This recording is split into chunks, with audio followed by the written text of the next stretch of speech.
Le roi aimait beaucoup rendre visite à l'abbaye de Condat, ce qui a tout naturellement attiré énormément d'autres pèlerins. La région avait toutes les matières premières pour y développer un commerce important.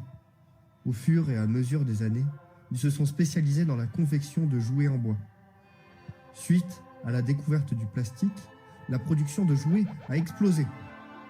Les fabricants locaux ont donc créé un lieu pour se retrouver. C'est ainsi que naquit la Maison du Jouet, aujourd'hui connue sous le nom du Musée national du jouet de Moiran en Montagne.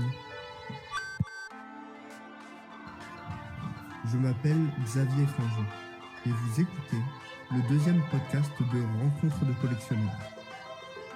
Dans notre première interview, nous avons eu la chance d'accueillir le youtubeur expert du jouet Arkeotoys. À la manière d'une quête de RPG, j'ai suivi ses indications et contacté le Musée national du jouet. L'existence même d'un tel lieu me ravit car il suffit à justifier l'importance culturelle de cette niche, pourtant connue de tous. Aujourd'hui, nous accueillons Mélanie Bossard, conservatrice du musée de Moiran.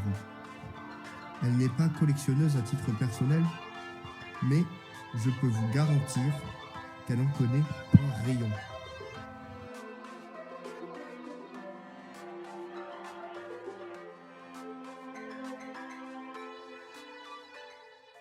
Alors à titre personnel, je ne suis pas collectionneuse, non. J'ai une collection au musée à gérer qui est déjà assez énorme et je sais que quand on met le doigt dans l'engrenage de la collection, c'est difficile de s'arrêter. Ça prend beaucoup de place, de temps, de budget. Donc je me suis jamais lancée jusqu'à présent. Ça viendra peut-être un jour, on ne sait pas, mais pas pour le moment. J'ai fait classiquement des études en histoire de l'art et archéologie dans le but de travailler dans des musées. Donc j'ai un cursus universitaire en muséologie et patrimoine. Avant d'arriver au musée du jouet à Moiran-en-Montagne, j'ai travaillé à la direction régionale des affaires culturelles à Dijon et puis dans différents musées en Bourgogne principalement. Pas du tout dans le jouet, plutôt patrimoine industriel, ethnologique, musée d'histoire. Et puis, il y avait une annonce pour le musée du jouet qui recherchait son conservateur pour gérer à l'époque la rénovation qui a eu lieu entre 2010 et 2012. Et donc, voilà, je suis arrivée dans le jouet comme ça, un peu par hasard, quelque part. C'était pas, c'était pas un souhait forcément, mais c'est un sujet qui est intéressant et qui, en fait, voilà, dans mes expériences précédentes, j'ai travaillé beaucoup sur des collections de jouets, même si c'était pas le sujet principal, mais il y a toujours des petites collections de jouets dans les musées où je suis passée, où j'ai travaillé sur les collections. Voilà, le jouet, c'est un sujet qui est formidable parce que on parle à la fois de l'histoire des gens qui ont joué avec, ça nous parle des avancées technologiques, la façon dont la société a évolué. C'est un monde en miniature qui raconte énormément de choses et qui est très très riche, quoi. On a un patrimoine au niveau des jouets qui s'étend de l'Antiquité jusqu'à aujourd'hui, voire un petit peu préhistoire. Donc c'est vraiment très riche. Et puis c'est quand même c'est plutôt sympathique comme sujet. C'est coloré, c'est vivant, voilà, c'est un monde qui est pas figé, qui continue d'évoluer. C'est assez magique. Alors moi, je dirais pas que c'est une sous-culture, ça fait partie voilà, d'un un patrimoine qui a toute sa place parce qu'on a quand même des objets qui sont pour certains d'une facture, les jouets anciens qui sont d'une facture équivalente à un objet pour adultes. On a des armoires de poupées, des meubles qui étaient fabriqués par des artisans, donc qui sont aussi intéressants que ceux qui sont dans les musées de beaux-arts. Après, ça a moins de... C'est une question de valeur aussi et de comment dire? Au niveau financier, on n'a pas les mêmes peut-être pas les mêmes enjeux qui fait que, ça a peut-être pas le même positionnement. Mais, moi je dirais pas que c'est une sous-culture. C'est une culture, voilà, qui a toute sa place, aux côtés des beaux-arts, de l'archéologie et autres qui ont fait partie intégrante. C'est juste, en parallèle, quoi. Enfin, voilà, c'est complémentaire, je trouve. Les grandes, catégories de jouets, on en a alors il y en a beaucoup. Ça fait un peu débat entre, musées et jouets parce que chacun a un peu sa façon de classifier ses collections. Mais ça englobe, on a les jeux d'éveil, les jeux de société, les jeux de construction, les poupées, les voitures et les moyens de transport. On peut avoir aussi les jeux d'extérieur, les jeux de café, les jeux de récréation. Je dois en oublier un certain nombre. Il y a encore beaucoup de choses. Bon, il y a le jeu vidéo aussi aujourd'hui. Voilà, nous on s'est créé au musée du jouet une liste justement de catégories de jouets dans lesquelles, faire entrer toute notre, collection, parce que chacun doit avoir, sa place au sein d'une catégorie. Donc, j'en oublie certainement, mais voilà, c'est une petite, partie de ce qui existe. J'ai un attachement particulier pour, les Playmobil, que tout le monde connaît, qui est une marque, allemande. Le Playmobil est sorti en 1974, a été imaginé à cette époque-là, mais c'est une société qui est beaucoup plus ancienne, puisqu'ils avaient commencé par faire des serrures, de boîtes, avant de se lancer dans le jouet et d'en venir, à la figurine, Playmobil qu'on connaît. Voilà, je pense à ce jouet-là en particulier parce que j'ai beaucoup joué étant enfant. Donc, voilà, c'est un peu ma Madeleine de Proust, si on peut dire. Voilà, s'il fallait en retenir qu'un, je pense à celui-ci comme ça, sans trop réfléchir. Un set qui m'aurait marqué, qu'est-ce qui m'a marqué? Alors là, dans les actualités, j'aime bien la Ferrari de Magnum que je me suis achetée il y a pas longtemps là, dans les sets Playmobil. Sorti toute une gamme, voilà, de véhicules un peu iconiques. Donc celle-ci, je la trouve assez réussie. Je pense effectivement que ces univers peuvent influencer les gens qui jouent.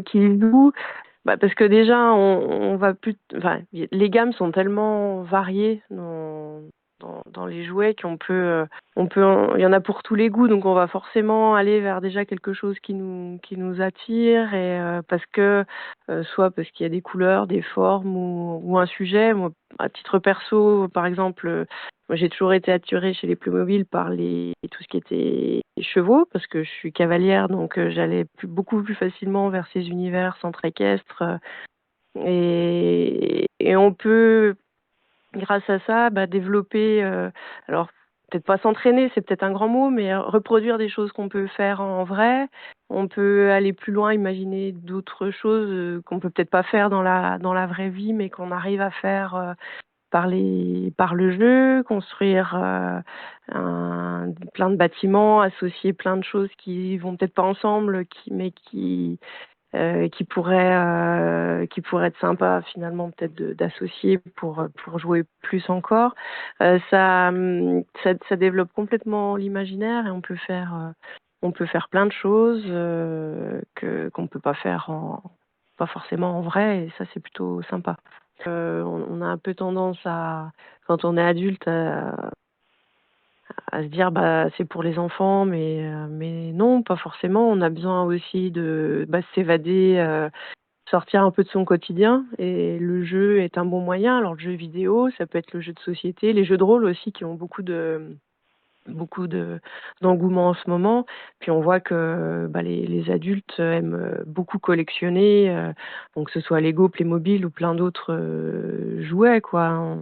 Euh, c'est pas forcément que pour les enfants. C'est important d'avoir cette diversité de jouets qui permet aux enfants de se construire.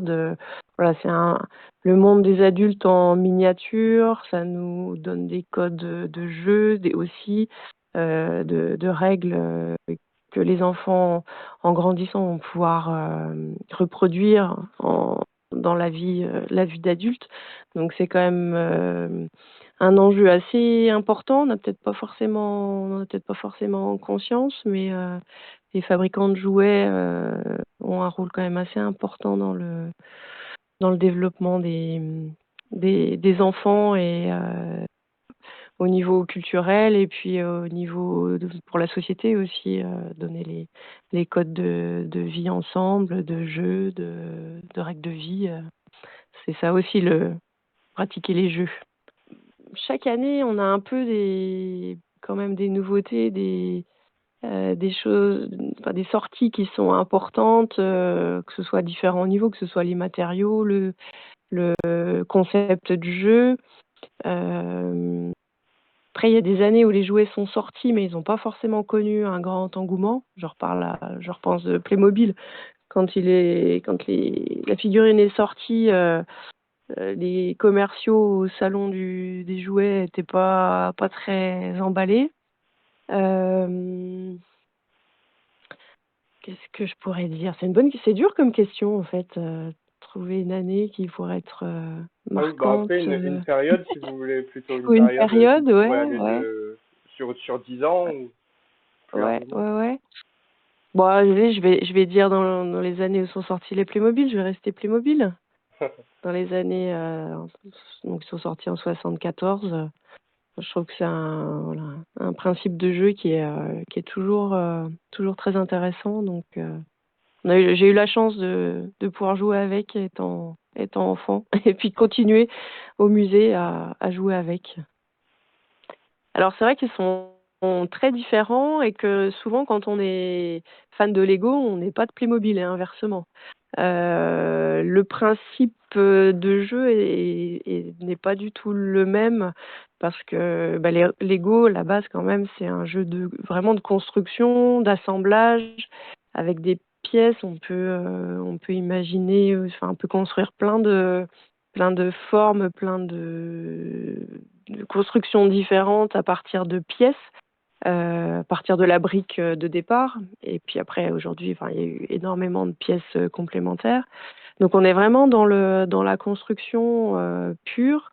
Je trouve Playmobil, on est plus sur un comment on se raconte des histoires. Bon, c'est bien leur slogan, c'est-à-dire que on peut pas construire, on a déjà un principe, enfin on assemble, mais on a un principe de bâtiment par exemple qui est déjà assez imposé. On peut pas rajouter des extensions, enfin reconstruire des choses autour, mais on est plus dans une fois que l'ensemble est installé, on peut manipuler, on peut jouer avec. Le principe de jeu est pas tout à fait le même, je pense. Donc c'est vrai que en fonction de ce qui plaît à chacun, on n'a pas le même intérêt, quoi, pour l'un ou pour l'autre, ce qui fait qu'on joue pas forcément aux deux en même temps, quoi. On n'est pas fan des deux en même temps, je pense.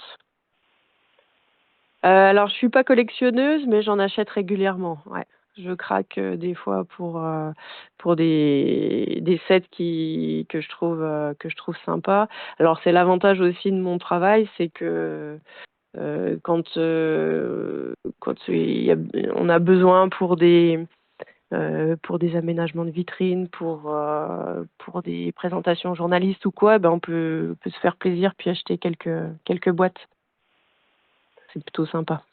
Alors, la première pièce qui m'a marquée à mon arrivée, c'était une pièce parmi la collection de jouets antiques parce qu'on a la chance d'avoir une série de poupées, d'objets d'époque antiquité romaine, égyptienne. Et ça a été tout de suite pour moi la recherche de ce fonds qui était à l'époque dans des caisses pendant les travaux du musée. Et donc c'est une poupée égyptienne qui est notre objet le plus ancien, qui est articulée qui est en bois avec des jambes articulés, des bras qui ont disparu avec le temps. Mais voilà, c'est notre objet le plus ancien et pour lequel j'ai un affect. Puis je trouve voilà, c'est une très très jolie pièce, très jolie poupée. qu'on a la chance d'avoir. Alors c'est vrai que c'est très compliqué de dissocier ce qui est objet de culte ou jouet dans ce type d'objet. Alors on a quand même des indices. Si on a la chance d'avoir le compte rendu de la fouille, ce qui des fois n'était pas le cas, on sait que les objets qui sont retrouvés dans une tombe d'enfant, par exemple, ont quand même plus de chances d'être des jouets de l'enfant décédé que des objets de culte. Donc ça nous donne déjà cette indication. Après, il est vrai que pour les archéologues, le fait que les objets, par exemple les poupées, soient articulés, fait plutôt penser à des jouets plutôt qu'à des objets de culte. Mais c'est vrai qu'on ne peut pas être sûr à 100% pour chaque objet. On se pose la question à chaque fois, en fait. Pour chaque objet, on est obligé de se poser la question parce que souvent, ce sont des pièces uniques et on n'a pas vraiment de référence. Alors là, il y a une université en Suisse qui travaille sur le sujet, donc des archéologues qui sont en train de recenser les poupées antiques qui ont pu être retrouvées un peu à travers le monde et puis faire des recherches pour voir si c'est vraiment un jouet ou un objet de culte. Mais la question est délicate. On se pose la question, c'est sûr. Alors, les collections du musée du jouet ont des origines différentes. Alors, au tout début du musée du jouet, donc, qui a été construit et ouvert en 1989, donc c'était une initiative de la mairie de Moire-en-Montagne et des industriels du jouet du secteur. Donc, comme on n'avait pas de collection au tout départ pour ouvrir la maison du jouet, un appel aux dons a été fait auprès des habitants de Moire-en-Montagne et du secteur et des fabricants de jouets et artisans. Donc le fonds initial, ce qu'on appelle nous le fonds historique, est composé principalement de jouets qui ont été fabriqués dans le secteur, donc que ce soit le Jura ou l'Ain, où on a aussi beaucoup de fabricants de jouets plutôt en matière plastique.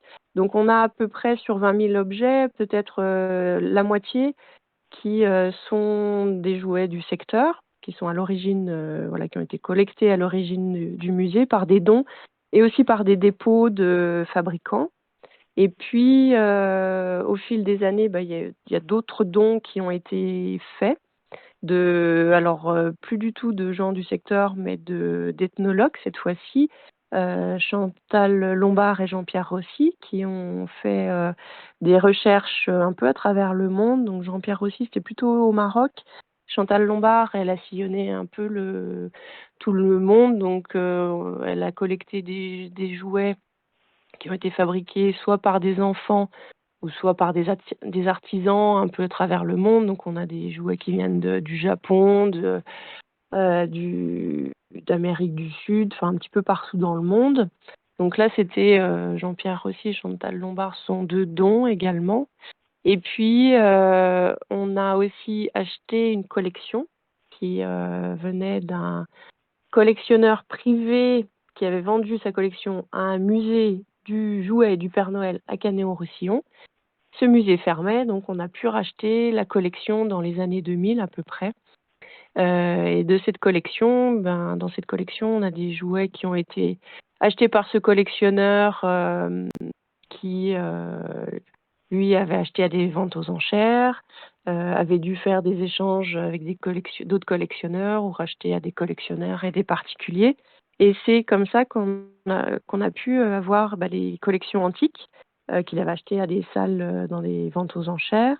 Et puis beaucoup de jouets, des jouets manufacturés de grands fabricants mondiaux des années 1850 à 1950 à peu près. Donc là, on a une belle collection d'à peu près 3500 objets qui a bien complété le fonds initial de jouets de l'arc jurassien et qui fait que on a une collection qui vraiment balaye toutes les époques, tous les continents et qui est du coup très très riche et variée. Et puis, on a eu régulièrement, depuis l'ouverture du musée, des dons aussi de particuliers régulièrement.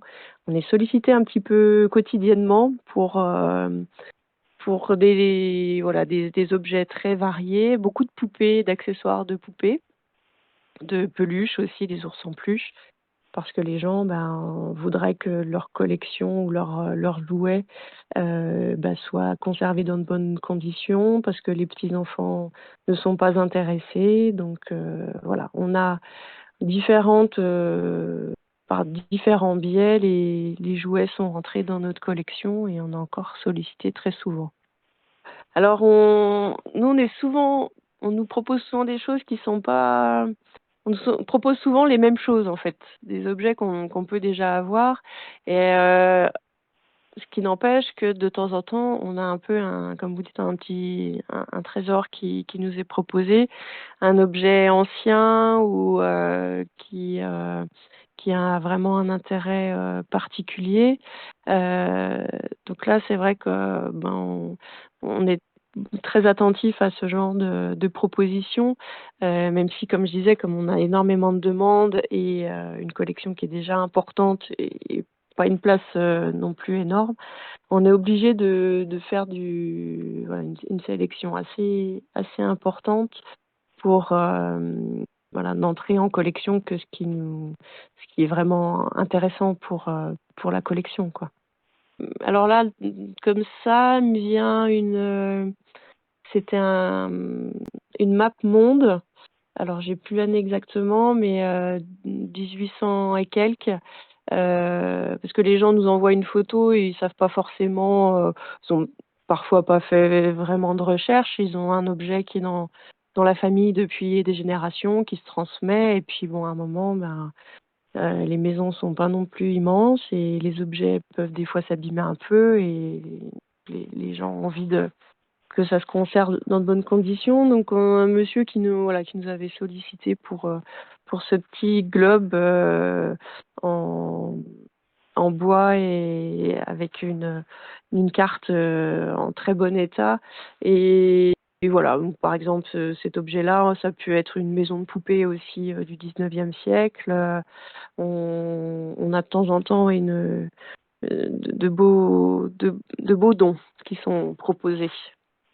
Donc là, ça fait, nous, un petit moment qu'on n'a pas acheté de collection parce que pour le moment, on se consacre à l'inventaire du fonds qui est déjà, l'inventaire qui est toujours un peu en cours. L'inventaire, le récollement des collections dans les musées, c'est un travail qui est assez long. De remettre tout en état, informatisé, faire les photos, etc. Néanmoins, on a chaque année un petit budget acquisition qui nous permet, si on a un objet qui est vraiment intéressant, de pouvoir l'acquérir. Là, ces dernières années, on a plutôt eu des dons que des achats. Dans les derniers objets qu'on a pu acheter, on avait acheté à une vente aux enchères une arche de Noé, par exemple. Parce que ça, c'est quelque chose dont on avait fait la recherche dans toute la collection. On était sûr qu'on n'avait pas d'arche de Noé ancienne. Je crois qu'elle doit être de 1850 à peu près, celle qu'on a achetée. Et qu'on était sûr de pas. C'est un objet que personne n'allait nous donner, enfin, à moins de faire un appel aux dons à travers le monde. C'était un objet qu'on était sûr de ne pas pouvoir récupérer par ailleurs et que on trouve aujourd'hui difficilement en vente aux enchères. Donc quand quand j'avais vu passer cet objet, on avait sauté sur l'occasion. Et donc chaque année, on a un petit budget qui nous permet, si on trouve un objet vraiment intéressant, de pouvoir l'acquérir, sachant ayant l'appellation Musée de France donnée par le ministère de la Culture, à chaque acquisition, que ce soit un don, un achat ou autre, on est obligé d'en référer au ministère de la Culture qui valide nos choix. Donc pour des achats, c'est pas toujours évident d'être réactif. On a tout un processus à respecter avant de pouvoir acquérir des collections. D'accord. Du coup, l'achat au coup de cœur n'est pas possible. Alors c'est possible. l'Arche de Noé, là, en question, on a des processus accélérés, mais c'est vrai que c'est pas toujours évident quand on sait qu'il y a une deadline d'être dans les temps parce qu'il faut solliciter les experts, il faut, voilà, c'est pas très souvent, quoi, parce que c'est vrai que c'est pas simple à mettre en œuvre. C'est vrai que sur le jouet, c'est tellement riche.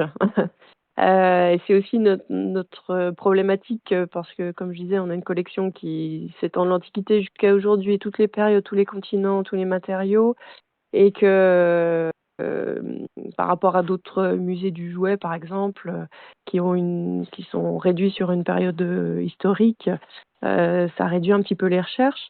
Alors c'est tout l'enjeu que l'on s'est fixé là ces dernières années, c'est de mettre à jour notre projet scientifique et culturel, puisque avec l'appellation Musée de France, on a l'obligation par le ministère de la Culture de rédiger un projet scientifique et culturel dans lequel on doit donner les orientations pour les acquisitions, expliquer le choix qui est fait d'aller soit compléter tel type de jeu, soit telle époque. Donc, c'est une réflexion qui est en cours déjà depuis un petit moment, là, qu'on mène au sein de l'équipe et avec le ministère de la Culture depuis un petit moment.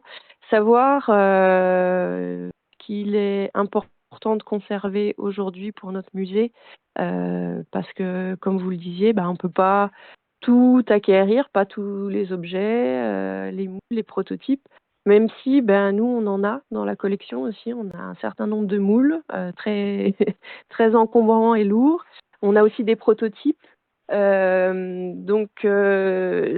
contre, tout ce qui est moules et prototypes, on va plutôt, c'est des objets qu'on a acquis des fabricants du secteur, parce que c'est quand même notre spécificité à Moirans-en-Montagne, nous, d'avoir la chance d'avoir les industriels à proximité.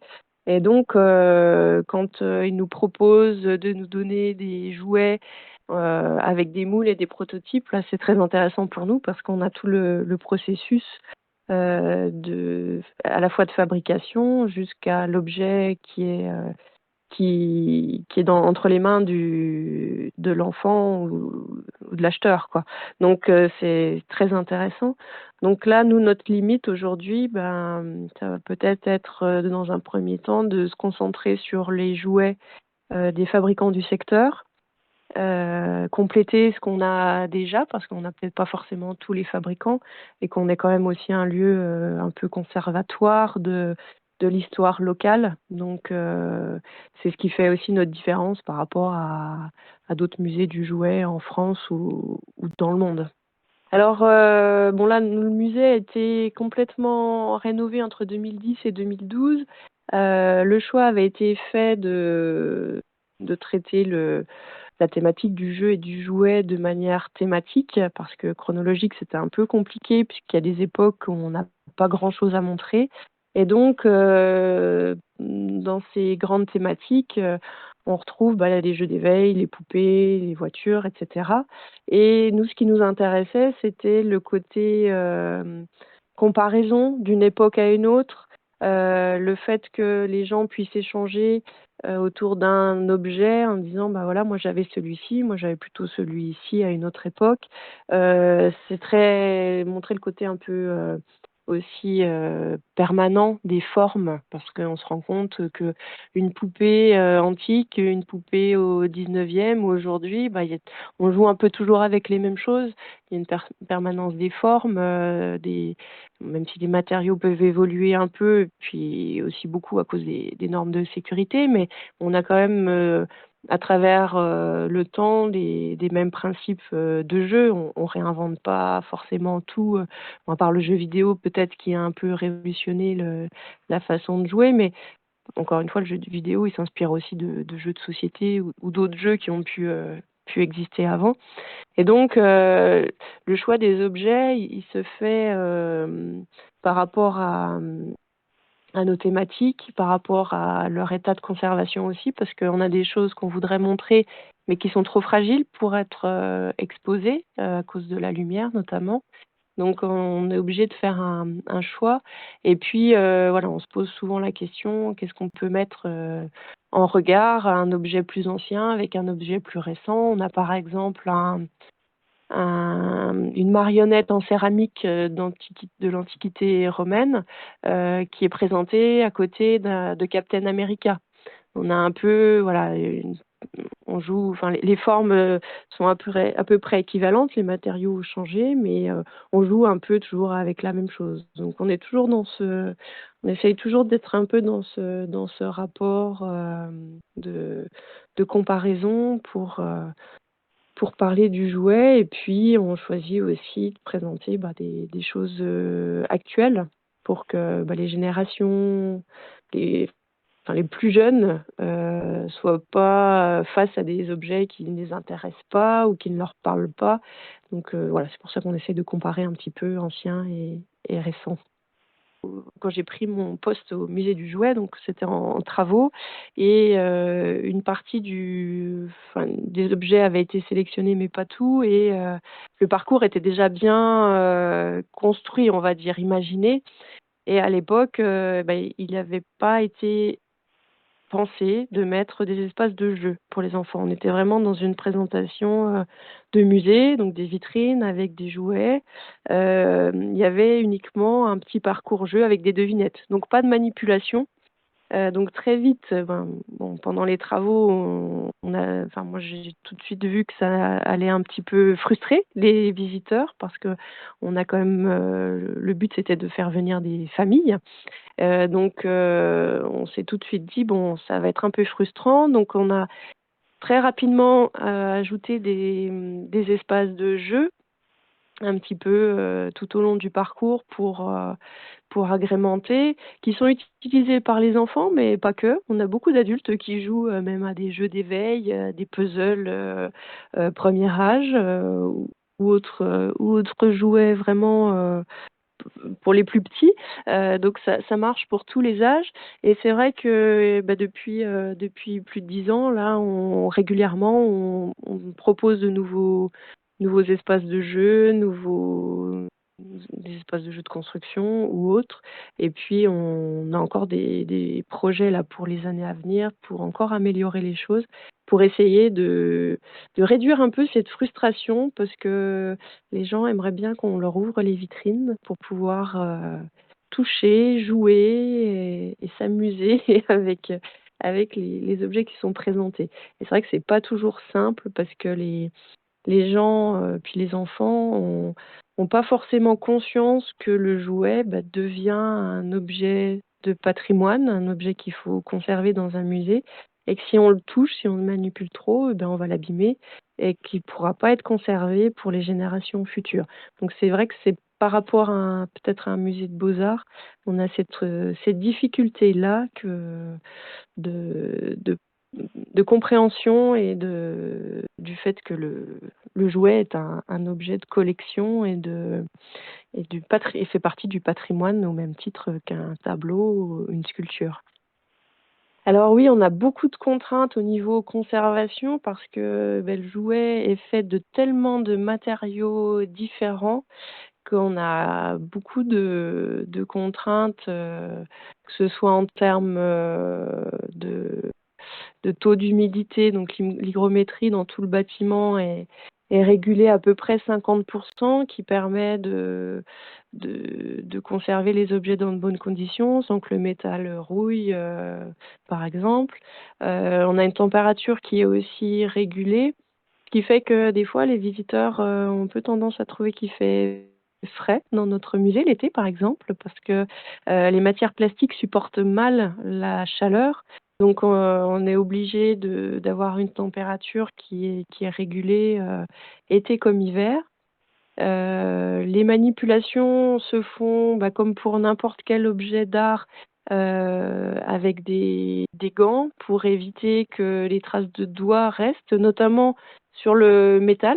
Alors c'est vrai que on a une collection assez importante de jouets scientifiques, des trains notamment, et on a déjà vu les conséquences des manipulations sur les objets parce que, alors je sais plus, je crois que c'était un train sur lequel on a retrouvé une empreinte digitale bien incrustée sur le métal. Alors c'était l'empreinte probablement de la personne, d'un ancien propriétaire qui avait joué avec, un enfant ou un adulte. Et c'est là qu'on se rend vraiment compte de l'importance de porter des gants et de manipuler les objets avec tous les principes de précaution, de porter des gants, avoir les mains propres, etc. Parce que ça a vraiment des conséquences sur les objets à long terme. Après, nous, la plus grosse difficulté en termes de conservation, ce sont les matières plastiques, parce qu'on ne sait pas avec quels matériaux exactement ils ont été fabriqués. Donc, on a des matières plastiques qui sont cassantes, qui ont des dégagements toxiques, qui suintent, qui coulent, qui poissent. Et là, malheureusement, on n'a pas toujours beaucoup de solutions pour arrêter ces dégradations et il n'existe pas beaucoup de restaurateurs du patrimoine qui sont spécialisés dans les matières plastiques. À ma connaissance, il n'y en avait qu'une ces dernières années. Donc on est un peu sur des difficultés plutôt pour ces objets-là parce qu'on n'a pas un recul non plus énorme et que chaque fabricant a un petit peu fait sa popote et ses petits mélanges et qu'on ne sait pas toujours ce qui a été mis dans les objets, malheureusement. Ben, le principe même des musées, c'est de pouvoir conserver les objets du patrimoine du passé pour les générations à venir. C'est vrai que c'est vraiment important de garder ces traces du passé. Ça nous permet de voir un petit peu les évolutions dans notre monde, voir les progrès qui sont faits, voir les évolutions dans notre façon de vivre et de penser. Et voilà, c'est aussi un moment d'évasion quelque part, de pouvoir avoir les musées, pouvoir voir des collections qui viennent aussi d'autres pays. Voilà, c'est un moment d'évasion. La culture est pour ça assez importante dans la vie de chacun. Donc, nous, on peut faire régulièrement des prêts à d'autres musées pour que le but, c'est que les collections puissent être vues ailleurs, puisque tout le monde ne vient pas forcément au musée du jouet à Moire-en-Montagne. On prête beaucoup de jouets à d'autres musées qui ne sont pas du tout sur la thématique jouets, d'ailleurs. On a prêté à des muséums d'histoire naturelle, à des musées de beaux-arts, d'archéologie, qui sont aussi aujourd'hui intéressés par les collections de jouets pour parler d'autres sujets. Donc c'est vrai que c'est très utile. Et on s'attache aussi, vous parliez du Louvre, là on fait appel plus au laboratoire de recherche du ministère de la Culture qui est vers le musée du Louvre pour des datations d'objets, pour des recherches sur les matériaux aussi, pour avoir plus d'informations sur nos collections. Je pense que les deux vont de pair et c'est vrai que nous on a la chance de pouvoir conserver les deux, à la fois l'objet et la documentation qui va avec. Parce que donc par exemple si on prend les dons d'ethnologues, ils nous ont donné les jouets mais aussi toutes les recherches qu'ils ont pu faire sur l'objet. Et puis de la même manière les jouets des fabricants du secteur, on a qui va avec une documentation importante. On a les catalogues avec tous les détails, toutes les informations qui vont avec. Et c'est vrai que nous, ce qui nous intéresse, c'est l'histoire globale de l'objet, quoi. Avoir l'objet et l'histoire qui va avec, que ce soit l'histoire du fabricant et aussi l'histoire par exemple, de la personne qui a joué avec cet objet. Quand quelqu'un nous fait un don, on lui demande toujours de nous raconter un peu l'histoire de l'objet. Quand est-ce qu'il l'a eu, à quelle occasion, s'il a des souvenirs, des détails. Ça, c'est intéressant pour nous. On est en contact avec plusieurs collectionneurs, oui, un peu au fil des expositions temporaires notamment, puisqu'on a travaillé pour l'exposition Lego avec une association. Alors que ce soit des collectionneurs qui sont seuls, on va dire, ou qui font partie d'une association. Pour le jeu vidéo, c'est aussi une association de collectionneurs qui nous met à disposition les consoles. On a un petit fichier de collectionneurs avec qui on travaille régulièrement ou qu'on sollicite pour des informations sur des objets, des recherches. Donc voilà, on a au fil des années quelques collectionneurs avec qui on a tissé des liens plus serrés, on va dire. Alors en tant que musée de France, on ne peut pas vendre nos collections. Elles sont, une fois qu'elles sont acquises, qu'elles sont passées en commission d'acquisition, elles font partie à vie de la collection du musée. On peut, par contre, c'est déjà arrivé qu'on achète des objets à des collectionneurs que l'on connaît pour des pièces qui nous manquaient, par exemple du mécano, parce qu'on avait peu de belles boîtes complètes de mécano, parce que c'est aussi un peu notre problème. On a beaucoup d'objets qui ont été donnés, donc qui ont servi et qui sont pas complets. On n'a pas forcément la belle boîte avec l'intérieur qui est complet. Donc dans ces cas-là, on va, si on connaît des collectionneurs, on va leur demander s'ils n'auraient pas quelques exemplaires en bon état à nous vendre. Donc ça, c'est déjà arrivé. Voilà, et puis après, sinon on fait pas d'échange avec les collectionneurs non plus. Parce que voilà, de la même façon qu'on peut pas leur vendre des collections, on ne peut pas échanger. Mais par contre, on échange, on fait des dépôts entre musées. Il y a aussi l'occasion de faire circuler nos collections et plutôt que d'acheter, on va régulièrement demander à un autre musée s'il n'aurait pas un exemplaire qui serait en réserve ou qui serait prêtable pour éviter des achats et des frais supplémentaires. C'est vrai qu'on a un musée qui déjà a une collection très importante dans un secteur qui est, enfin, une ville qui est toute petite, un musée qui a pris qui a une envergure internationale maintenant et qui a vraiment un intérêt auprès des visiteurs parce qu'aujourd'hui, après une dizaine d'années d'ouverture, notre fréquentation toujours était assez stable. Elle a bien augmenté ces dernières années parce qu'on essaye toujours de donner envie aux gens de venir et de revenir. On a toujours en tête l'envie de changer des choses, un peu comme l'image de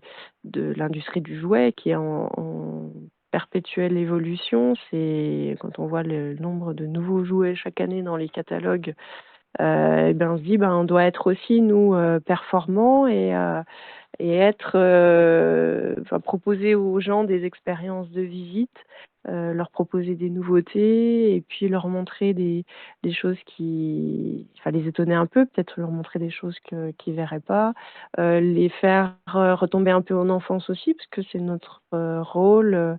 On a un peu une capsule temporelle quelque part. On a beaucoup de gens qui nous disent merci, j'ai retrouvé des jouets de mon enfance, ça m'a remémoré plein de souvenirs et voilà, les gens ressortent vraiment avec un peu des étoiles dans les yeux et sont heureux de venir passer un moment chez nous. Donc ça, c'est plutôt chouette.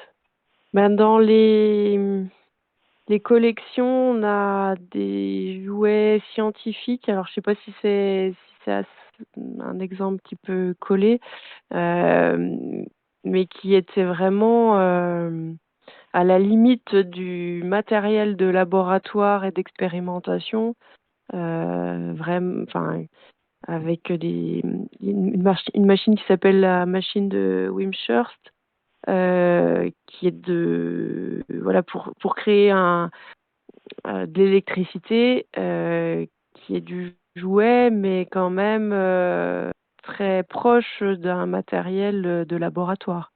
Je sais pas si c'est ce type de jouet qui répond à votre question, mais C'est vrai que c'est un exemple qui tombe totalement dans ma question. Oui, c'est vrai que que tous ces kits, par exemple avec des scies, mais des scies vraiment contendantes, ou même des kits oui, de chimie avec de l'uranium, ça c'est quelque chose qui serait plus du tout possible aujourd'hui, quoi.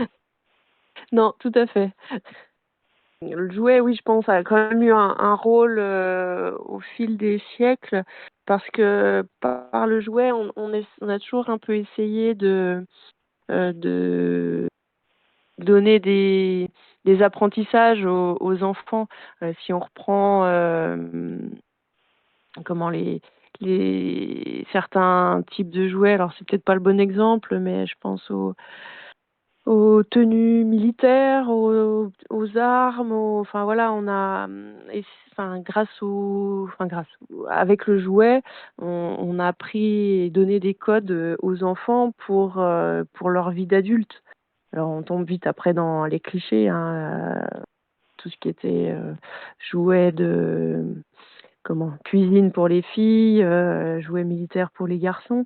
Mais si on va plus loin que ça, on- le jouet a quand même eu un rôle à travers les siècles pour euh, pour l'éducation des oriente peut-être un peu aussi peut orienter des carrières ou voilà l'avenir d'enfants par exemple. C'est pas Ça peut aussi arriver. Oui, je pense qu'il y a des matériaux qui devaient être testés en jouets avant d'être utilisés pour des objets plus gros, que ce soit avion ou véhicule, et qui est nécessaire. Non, on a déjà balayé beaucoup de choses. Non, il est nécessaire de garder un peu son âme d'enfant et puis de se faire plaisir. Acheter des jouets quand on est adulte, c'est bon pour le moral, ça fait plaisir. Donc il faut pas se priver, et il faut visiter les musées parce que la culture est importante pour notre développement.